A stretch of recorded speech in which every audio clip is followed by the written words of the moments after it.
What's going on, everyone? This is Mike Kollin at MikeKollin.com. I'm doing a quick recording. I'm going to attach this to the video. One of my clients, David, just finished his 5th session, and we did a kind of a little bit of a review testimonial. I'm not sure what to call it. And I'm going to leave this on right after this. And he did not want to be in the video, and that's why I'm leaving this right now. So he was off to the side over here, but the volume came through just fine, so everything's good there. So David's here, and we're going to do another session today. And just wanted him, he said something as he was walking out the door last time that I thought, oh, I got to get that on video. So basically, what did you say when you were walking out the door about my course? It was, I think I said it was unbelievable. It was the most unique course I've ever taken. And I'd never expected to learn so much over the course of 2 days. Right. And I think why I was so shocked was mainly because it brought mind, body, and spirit all together. And Right. in classes I'm used to taking, it's science or math or everything's in your mind. You're in one part of your brain and you don't necessarily get out of that. Right, Whereas definitely. In some of the exercises, you could feel and notice your body start to calm down and kind of just get out of your mind, I guess. Okay, talk about that a little bit, about getting out of your mind. Yeah, I think often part of it for me was at the beginning. It's like filtering myself. I think I'm in my head and almost trying to say what I think someone else wants to hear. Whereas after a few sessions, it was like I got to know what I want. The first thing that pops into my head, that's what I'm going to say, which is kind of refreshing. I don't need to be saying what everyone else wants to hear, kind of thing. Right. I'm going to clarify what he's talking about. And it was a really good learning for him. And I would say 100% of my clients over the last 20 plus years have had the same problem. I really had to drill and look, what is it you want to say? And that's a huge part of what this course is about is, so basically what he was doing was he would be like, oh, he saw a girl, he liked her, and this is what he wanted to say. But then I'm going to use your word, you would filter it and go, is that the right thing to say? And then you get a second thought, is that the right thing to say? And you get a third thought. And then he said, I would generally tell her the fourth or fifth thought of idea that came to your mind. And then I said, why? And so basically, what was the reason why? Do you remember? I think I wanted to say what she wanted to hear. I thought I had to tell her the right answer, or even if it was a simple thing like, oh, I like this. Do you like this? And maybe I hated it, but I thought, oh, if I hate it, she's not going to like me, whatever. And then so it would say the fourth, fifth answer on the list rather than just saying whatever I thought. Right. So now let me ask you a question. How complicated did that make things when you would think A, B, C, D? Which one's the right one to say? Should I say this? No. What about that? So did that make it easy to talk to women, or did it complicate the hell out of it? It totally complicated it. Right. Yeah. Made it a bit of a nightmare, honestly. Just stressful. Like, why can't I just say the first thing that pops into my head? Right. And the reason why I bring this up is because a lot of guys come to me. I'm a master hypnotherapist, NLP trainer. I'm a master practitioner of timeline therapy, and I do energy healing and stuff. And they think, well, I've got an issue that needs to be healed, or a psychology issue that we need to deal with.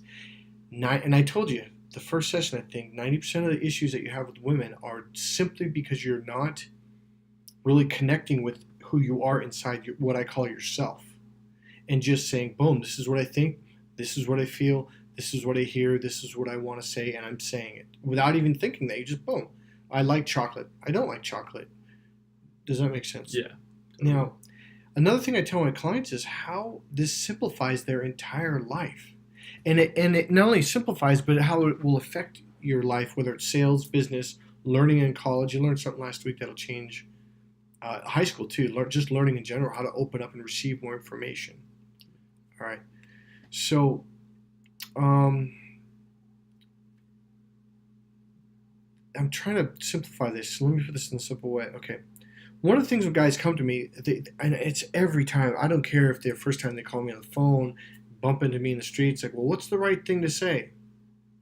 He's smiling right now, by the way, and he's like, yeah, I was doing that. Here's why the men do that.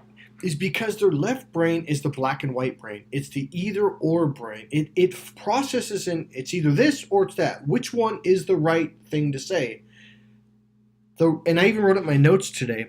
I put The right thing to say is the wrong thing to say every single time because you're coming from the wrong place. You're coming from, what does she want to hear? You're not coming from, this is who I am. You see the difference now? Yep. And this is what I'm saying, whether you like it or not. And that's what a lot of guys don't understand is when you're coming from your logic, she's looking at you like, why doesn't he just tell me what he thinks or what he feels? See, when women say, why doesn't he tell me what he thinks? She doesn't mean what you logically think. She means what you feel is technically, it's what do you like? I like cherries. I don't like them. I like strawberry ice cream. I don't because it feels good. To me, it tastes good. I like it. I know it's kind of a vague way, but does that make sense? Yeah, totally. So trying to, without going in depth in the course, but the left brain is the either or brain. And when you're coming from that mentality, it puts her in that box. And what you do is you disconnect her from her mating system and you put her in a very uncomfortable place. And now she's having to respond from that box place. And the problem is you just put yourself in the friend zone and that's not good. And if you're married, it's going to irritate the shit out of your wife. Guaranteed. And over years and years and years, she's like, I can't. I've actually heard women scream, I can't take it anymore. I'm done. It's over. Because of that one little thing. Tell her what you think. Tell her what you feel. If she doesn't like it, too bad. Because didn't we talk last week how you're not actually being honest with someone when you're saying, what do I think that she's going to want to hear? Yep. And I can't tell you how many times women will come to me like, why don't men just tell us what they actually feel or what they actually think about something? Why do they always have to lie? I'm like, guys don't lie. What are you talking about? And then I was like, oh, you mean like when they're trying to make you happy and make you like them? They're like, yes. Because instead of eating the bowl of chili that I made or bought him and going, I can't stand this. This is horrible. They will lie. This is so delicious for 6 months. And then after 6 months, a year, they're like, oh, I hate this stuff. And you're like, since when? What's wrong with it? I've always hated it. It's like, why didn't you tell me in the first time? Does that make sense? Yep. Sorry if I'm being a little too passionate here.